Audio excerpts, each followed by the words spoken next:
Bom dia, turma do oitavo Alfa, sejam todos bem-vindos a mais uma videoaula. Bom, turma, eu já cortei várias partes desse vídeo. Se eu fizesse um making off já teria dado já mais de 20 minutos.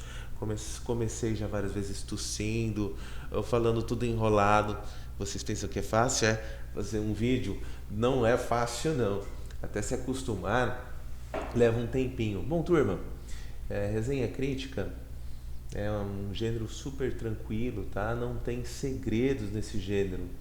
Gostaria que vocês associassem resenha com resumo, mas não é um resumo superficial, tudo bem? O que seria um resumo?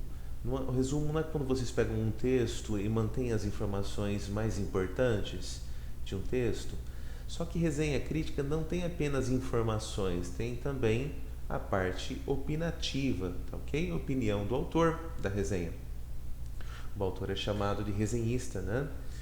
O professor, então, afinal de contas, o que é uma resenha? É um texto curto, um tipo de resumo, né? Ele ocupa principalmente os espaços jornalísticos, mas enfim, hoje em dia não tem mais isso. Ah, o jornal impresso. O jornal impresso nem existe mais. O que existe são é, os jornais dentro da internet, né? Mas que também são espaços jornalísticos. É um texto que tem um caráter expositivo. Expositivo, expor é apresentar, não é?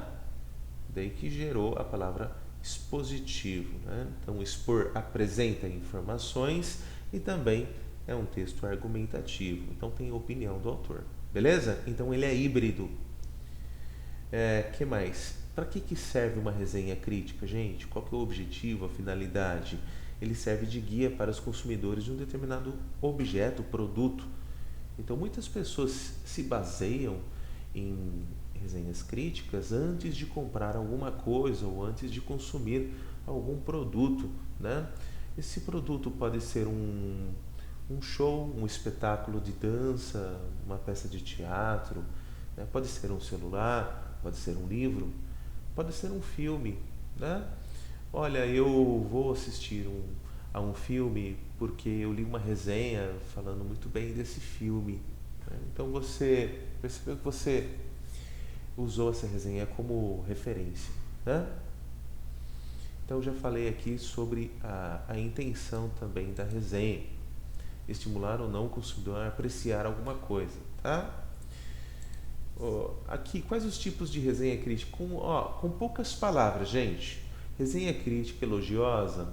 Imagine uma balança antiga, aquelas que tinham dois pratinhos, né? Elas tinham dois, um pratinho da direita e da esquerda. Vamos supor que os aspectos positivos pesassem mais que os negativos. Essa crítica ela seria considerada uma resenha crítica elogiosa, tá? Se o pratinho dos aspectos negativos pesasse mais que o pratinho dos aspectos positivos, seria uma resenha crítica negativa. E se desse um empate entre aspectos negativos e positivos e o autor colocasse lá o que poderia ser feito para deixar a obra melhor, né? O que poderia ser feito no filme para ele melhorar a qualidade, sim, deixar o enredo mais interessante, seria uma resenha crítica construtiva, beleza?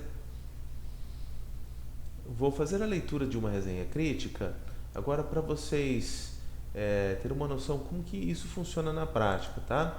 Aqui, o que pode virar tema de resenha crítica? Praticamente tudo, né? Eventos sociais, culturais, objetos variados, tais como livros, DVDs, discos, espetáculos de dança, filmes, peças teatrais, shows, lives, passeios, brinquedos, celulares, mostras culturais, salão do automóvel, por exemplo, né? Resenha, aqui eu coloquei estrutura, mas isso daqui pode ser, eu coloquei em três partes, né? Mas pode ser dividido em duas partes. A parte expositiva, vamos supor um livro. Vocês começam a falar sobre o título do livro, o autor do livro, o tipo de narradora, a editora, a edição, tá? Data de lançamento do livro, quais são as personagens principais do livro. O livro, ele ele gira em torno de que acontecimento, né? Aqueles aspectos da tipologia narrativa, né? De uma forma bem resumida, tá? E uma segunda parte da resenha, que é a parte opinativa. É bom, é ruim? E apresentar o motivo. Por que você acha que é bom? Você recomendaria esse filme, esse livro, tá? Esse show para alguém, para o seu público? Por que você recomendaria esse produto, enfim, tá? Aqui eu coloquei como exemplo da resenha crítica o menino do pijama listrado, John Boyne. Acredito que muitos tenham assistido a esse filme, né? Vamos à resenha, hein? Prestem atenção, porque eu vou dar como avaliação no terceiro bimestre a resenha crítica do livro que vocês leram, Diário de Anne Frank.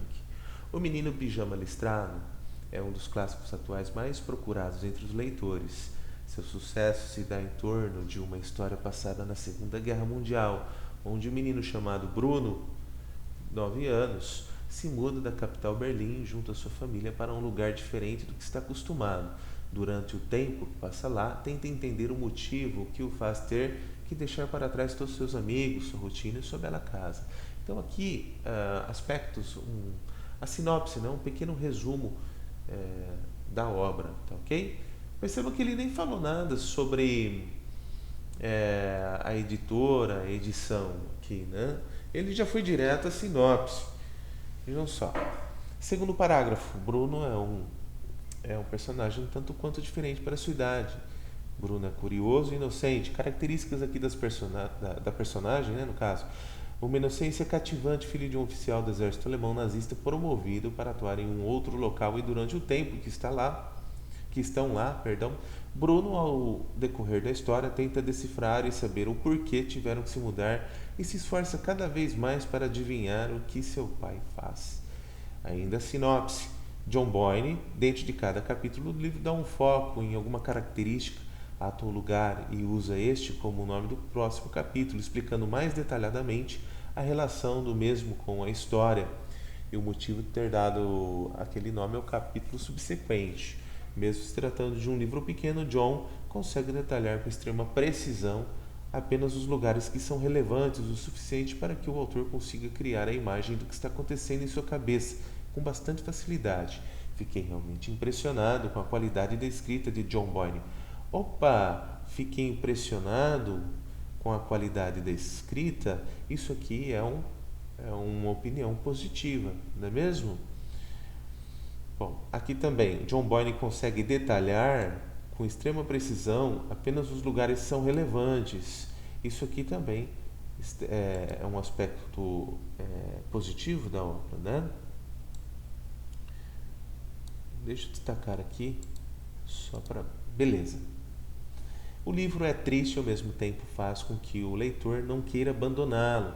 Então, por um lado ele é triste, mas por outro, né, ele prende a atenção do leitor, né? Triste porque você já sabe, né? Tem pano de fundo a Segunda Guerra Mundial, o Holocausto e tudo mais.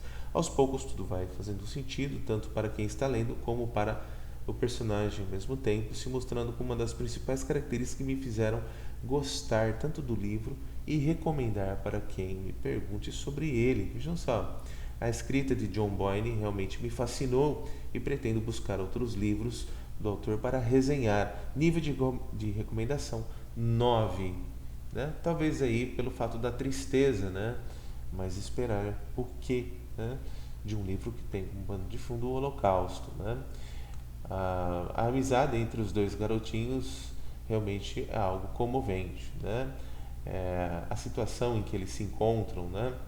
Ali naquela cerca do campo de concentração, o menininho que estava preso não entende porque ele está lá naquele lugar horroroso, e o outro também pergunta, não sabe de nada, né? Nem sabe que o pai era um oficial nazista. E muito, muito interessante esse livro aí.